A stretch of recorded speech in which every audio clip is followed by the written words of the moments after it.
Hello tout le monde, j'espère que vous allez bien. Quant à moi, je suis ravie de vous retrouver pour une nouvelle vidéo. C'est une vidéo que vous m'avez beaucoup demandé, donc la version homme arrivera très bientôt. Mais c'est ma sélection de petites maroquineries de luxe, donc c'est parti!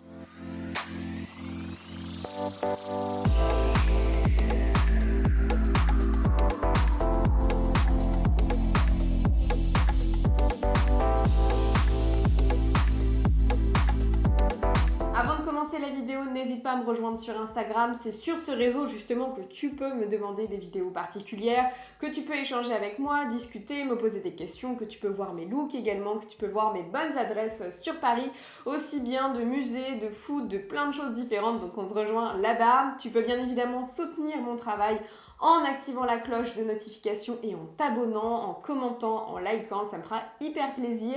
Bienvenue aux nouveaux et aux nouvelles, bienvenue dans mon univers et on va commencer la vidéo. Donc je vais tout d'abord vous parler de ma petite maroquinerie, celle que j'ai déjà. Pour voir évidemment tout ce que j'ai dans mon sac à main, n'hésite pas à regarder ma vidéo justement What's in my bag, où justement je vais te parler de mon porte-monnaie, etc. parce qu'il y a des choses que j'ai achetées vintage. Mais en tout cas, concernant ma petite maroquinerie principale, entre guillemets, et toujours d'actualité en tout cas, que l'on peut toujours acheter sur site internet, c'est le porte-passeport Louis Vuitton. Je vous ai d'ailleurs fait un réel puisque j'ai gravé en fait mes initiales à l'intérieur.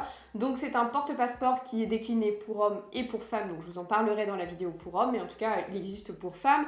Et vous l'avez en plusieurs coloris, en plusieurs imprimés, vous l'avez en cuir empreinte, vous avez vraiment plein de choix des possibles. Moi j'ai la version la plus classique avec l'intérieur cognac que j'aime beaucoup. Donc cette couverture de passeport coûte 245 €. Ce que j'aime beaucoup, c'est que vous pouvez y ranger, comme son nom l'indique, votre passeport, mais également votre pièce d'identité, votre permis de conduire, et vous avez également des rangements de cartes. Et c'est vrai que moi, on en parlera tout à l'heure concernant mon porte-carte, mais dans mon porte-carte, j'ai 5 rangements, donc 5 cartes principales, ou même peut-être moins en fait, j'ai dit des bêtises, j'ai 3 rangements. Donc c'est vrai que du coup, à part la carte vitale, la carte bancaire et la mutuelle, il n'y a pas grand-chose, alors que là, avec le porte-passeport, ça me permet d'avoir une carte fidélité, Monoprix, Picard et compagnie, quoi, donc c'est plutôt intéressant. Et puis c'est surtout qu'il est à la fois pratique parce que vous avez pas mal de rangements et beaucoup de place finalement, mais à la fois il est plat. Donc ça c'est top parce que même dans mes petits sacs, il rentre aisément.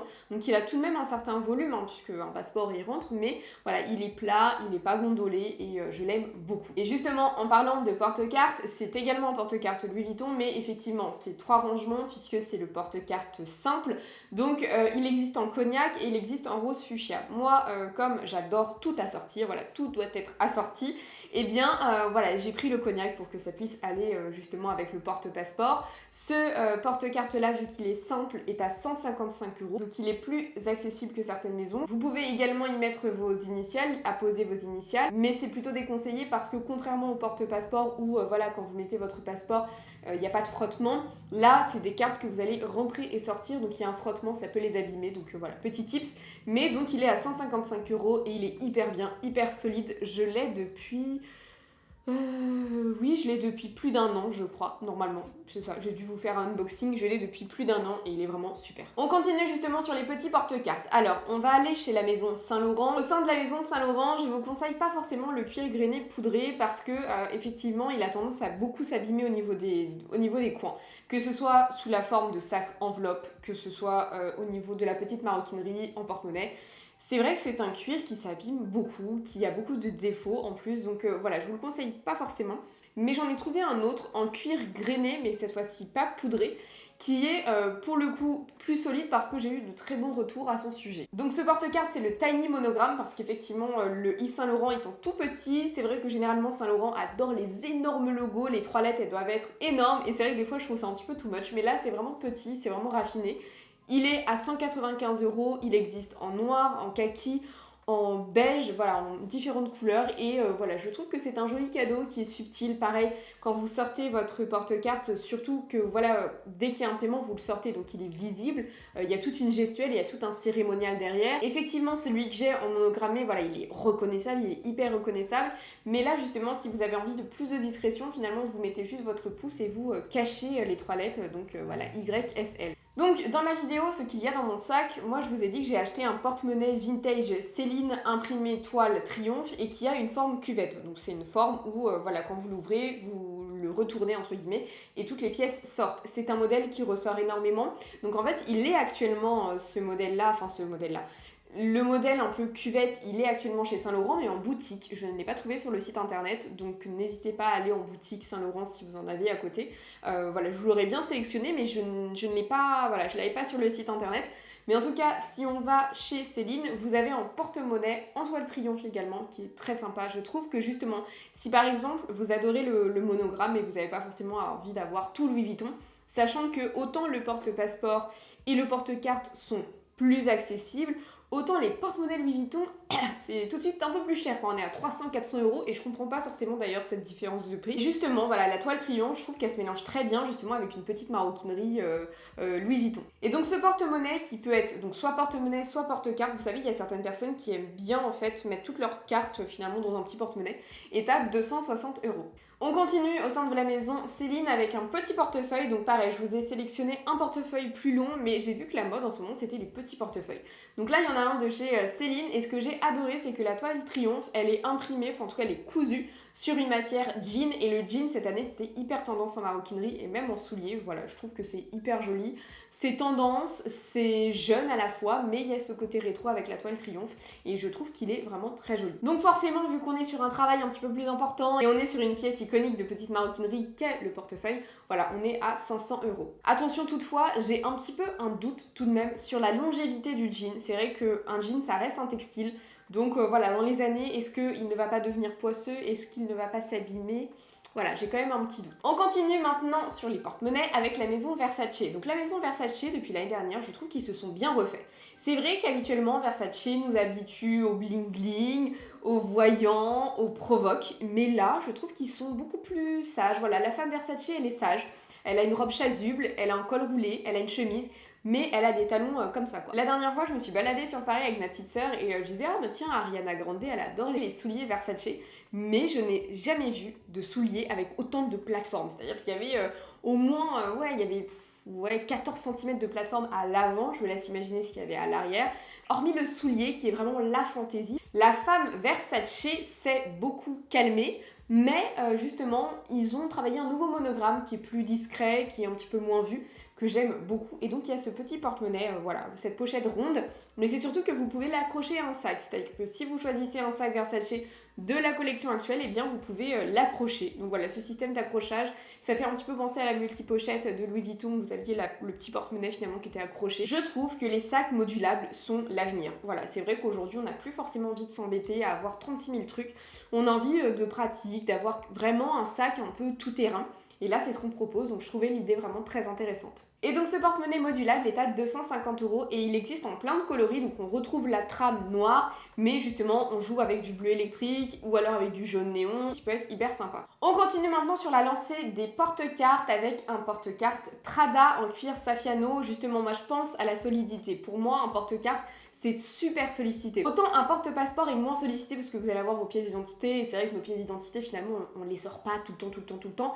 Mais pour le coup, tout ce qui est porte-monnaie et porte-carte, c'est très sollicité. Donc il faut vraiment qu'il y ait de la solidité. Et le cuir Saffiano, il est vraiment hyper rigide, hyper résistant et surtout très élégant. Voilà, je le trouve épuré, je le trouve chic, je le trouve unisexe, vraiment il est superbe. Et au-delà de ça, ça peut faire un très joli cadeau. Donc ce porte-carte est à 260 €. Pour avoir un petit combo, voilà, si vous aimez un petit combo, et bien vous avez également un porte-monnaie qui est aussi en cuir Saffiano. Cette fois-ci, les détails ne sont pas argentés mais dorés et on est sur un bleu électrique. Et voilà, le fait d'avoir une ouverture d'un porte-monnaie en 3 fois, alors que généralement une ouverture de porte-monnaie c'est en une fois, c'est soit une tirette, soit une cuvette, soit en ouverture métallique. Mais ce travail d'ouverture est plutôt réservé au portefeuille. Là, c'est sur un porte-monnaie. Et du coup, il est à 360 €. On passe maintenant au sein de la maison Gucci. Et justement, je vous ai sélectionné un porte-monnaie qui reprend exactement le même design que Prada. Donc cette ouverture en 3 fois. Et j'ai sélectionné du coup le porte-monnaie Horsebit, qui est vraiment la ligne iconique de chez Gucci. Pareil, voilà, c'est une ligne qui est vintage, que l'on a remis au goût du jour, que je trouve très jolie. Pour le coup, j'ai eu pas mal de coups de cœur au sein de la maison Gucci, donc je vous ai fait une sélection de 3 pièces. mais celui-ci je le trouve très joli avec toujours le détail morse à l'avant. Je trouve voilà que c'est hyper chic. Et donc celui-ci, ce porte-monnaie est à 395 €. Petite précision également, c'est vrai qu'il a plutôt un usage porte-monnaie, mais quand on regarde sur le lien de la description, ça va être en fait porte-carte. Mais en fait les cartes sont pour moi, c'est pas très pratique parce qu'en fait, vous allez avoir des fentes pour ranger les cartes à l'intérieur mais qui sont sur les côtés et je pense que vous allez vous battre avec la fermeture éclair. Donc pour moi, c'est plutôt un porte-monnaie. Mais voilà, eux, ils appellent ça porte-carte. Mais à mon avis, au quotidien, ça doit pas être très pratique. On passe maintenant au portefeuille Jackie. Donc vous savez que le modèle Jackie, en termes de sac à main, a été ressorti et voilà, c'est un raz-de-marée, on le voit partout. Mais ils ont relancé du coup la petite maroquinerie. Et je trouve justement que ce petit portefeuille, déjà, j'aime bien. Il est vraiment petit, il est mignon. On retrouve l'ouverture si particulière du sac Jackie, justement. Voilà, vintage. Voilà, ce portefeuille, il a ce côté vintage, il a ce côté rétro. On a l'impression un petit peu de ressortir le portefeuille de sa grand-mère. J'aime beaucoup justement tout cet imaginaire. C'est vrai que Gucci nous habitue très souvent à l'opulence, au côté très extravagant. Et là, pour le coup, on est vraiment sur les lettres de noblesse du luxe avec quelque chose de beaucoup moins voyant et de beaucoup plus discret. Et donc ce portefeuille est à 450 €. On continue au niveau des portefeuilles. C'est vrai que vous êtes nombreuses à aimer les portefeuilles assez grands, donc vous en avez au sein de plein de maisons. C'est vrai que les maisons de luxe en ce moment, et j'ai vu dans pas mal de maisons que les portefeuilles justement continentales plus larges existent de moins en moins. On est sur des portefeuilles plus petits, mais voilà, certaines d'entre vous ont besoin d'avoir plein de cartes et plein de rangements. Donc je vous ai sélectionné le portefeuille continental de Gucci, qui est en cuir grainé, qui est iconique et qui est à 490 €. Mais petit tips, il existe à la Vallée Village. Alors il existe dans d'autres coloris que le noir, parce que c'est vrai que généralement à la Vallée Village, vous n'allez pas forcément avoir les coloris les plus classiques, mais en tout cas il existe et il est nettement moins cher parce que de mémoire, je crois que je l'ai vu aux alentours de 200 €. Après, à voir, ça part très vite, mais voilà, c'est un petit tip. Et d'ailleurs, à la Vallée Village, vous avez très souvent le sac qui va avec, qui est commercialisé. On passe maintenant chez Chanel et forcément, je vais vous présenter le porte-carte iconique que l'on voit très souvent, qui est en cuir caviar. Et comme c'est le porte-carte qui va avec le timeless classique, donc c'est le porte-carte classique. Donc ce porte-carte est à 350 €. Vous avez également le porte-carte qui va avec le sac 19 qui est à 450 €, qui est un petit peu plus cher. Mais c'est vrai que ce qui est très intéressant avec la maison Chanel, c'est que vous avez toute la maroquinerie qui va avec toute la ligne iconique, tout comme Gucci. Ou alors vous allez avoir des pièces plus intemporelles, mais voilà, c'est une très belle pièce. Pareil, si on n'a pas les moyens d'acheter le sac timeless de chez Chanel et qu'on a envie de se faire plaisir avec une petite maroquinerie, et en plus voilà, le cuir caviar, c'est un cuir qui n'a pas tendance à s'abîmer, et bien c'est l'occasion de se faire plaisir avec une somme plus accessible. En parlant justement de pièces iconiques, on passe maintenant chez Dior avec un porte-carte saddle. On retrouve le côté selle du saddleback. C'est un porte-carte qui est très géométrique, qui a de vraies courbes, des vraies lignes, et on retrouve l'ADN finalement de la ligne saddle, et personnellement j'aime beaucoup. Pareil, on est sur un porte-carte qui est à la fois simple mais avec une note un petit peu choc et du coup qui est beaucoup plus original. Et donc ce porte-carte est à 340 €. On passe maintenant à une maison de luxe que j'affectionne particulièrement, c'est la maison Pinel & Pinel, et je vais vous présenter du coup le porte-passeport Brooklyn. Donc ce porte-passeport est d'extérieur en toile enduite avec le monogramme 8 qui est le chiffre porte-bonheur de Fred Pinel, et vous avez un intérieur cuir. Ce que j'aime beaucoup avec la maison, c'est qu'on va vraiment jouer sur les couleurs. C'est-à-dire qu'on n'est pas sur une maison de luxe classique qui va nous proposer du monogramme une énième fois, mais on est sur un vrai jeu de contraste. C'est-à-dire que vous allez avoir par exemple un extérieur noir avec un intérieur jaune. Vous allez également avoir un extérieur marron avec un orange vif tranché à l'intérieur. Et je trouve que c'est un côté fun. C'est-à-dire que d'aspect, quand il est fermé, voilà, il paraît plutôt classique et c'est une belle petite maroquinerie. Et puis quand vous l'ouvrez, voilà, il s'appétit. C'est fun, c'est sympa, c'est authentique et je l'aime beaucoup. Vous avez donc la version en contraste et vous avez la version qui est justement dans les mêmes notes, à savoir un extérieur bleu turquoise ou vert avec un intérieur de la même couleur, et en fait ce camailleux, je trouve que ça rajoute également du relief à cette petite maroquinerie. Et donc ce porte-passeport est à 260 €. On continue avec la maison Pinel & Pinel avec le porte-carte. Donc c'est le Pop 5C. Donc pourquoi 5C? Parce que vous pouvez y mettre tout simplement 5 cartes puisque vous avez 5 ouvertures, et on a toujours ce jeu de contraste au niveau des couleurs, par exemple du noir avec du bleu, ou alors justement un bleu avec un bleu, et je trouve que ça fait un très joli combo au niveau de la petite maroquinerie. C'est-à-dire que vous pouvez vraiment avoir une jolie petite maroquinerie qui est assortie, et je trouve ça hyper sympa. Et au niveau des prix, on est à 195 €. Pour information, l'atelier étant sur Paris, si vous achetez en boutique ou même si vous achetez sur internet, vous avez la possibilité de faire graver vos initiales et de personnaliser votre petite maroquinerie. Donc pour moi, c'est un véritable point différenciant et vous avez un joli packaging qui est très sympa. Donc voilà pour ma vidéo petite maroquinerie pour les femmes. La vidéo pour les hommes arrive très prochainement. J'espère que cette vidéo vous aura plu. N'hésite pas à me dire tes pièces coup de cœur. N'hésite pas à me dire également pour toi quelle maison t'a le plus plu au niveau de la petite maroquinerie. J'attends ton avis avec impatience en commentaire. Et quant à moi, je te fais de gros bisous et je te dis à très bientôt pour de prochains contenus. Bye bye!